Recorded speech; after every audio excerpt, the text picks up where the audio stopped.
భూమి శోభచంద్రలాగా గెటప్ వేసుకొని శరత్చంద్రతో మాట్లాడిన తర్వాత తిరిగి గగన్ ఇంటికి వస్తుంది.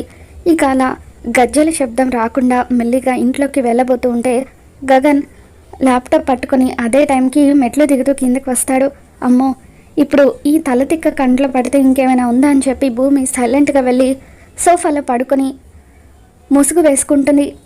ఇక అప్పుడే గగన్ కిందికి వచ్చి సోఫాలో భూమి ఉందన్న విషయాన్ని గమనించక అలా సోఫా చివరకని కూర్చొని టేబుల్ మీద ల్యాప్టాప్ పెట్టుకొని వర్క్ చేసుకుంటూ ఉంటాడు. కాసేపు అలా వర్క్ చేసుకున్న తర్వాత సోఫాలో వెనక్కి ఆనుకొని రిలాక్స్ అవుతూ ఉంటాడు.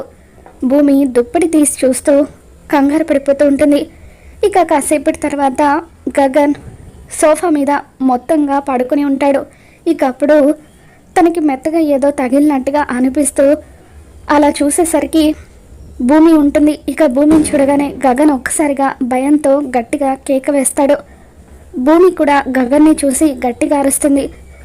కాసేపటి తర్వాత గగన్ భూమితో, ఏంటి నువ్వు ఈ టైంలో ఈ గెటప్లో ఉన్నావని చెప్పి అంటూ ఉంటాడు.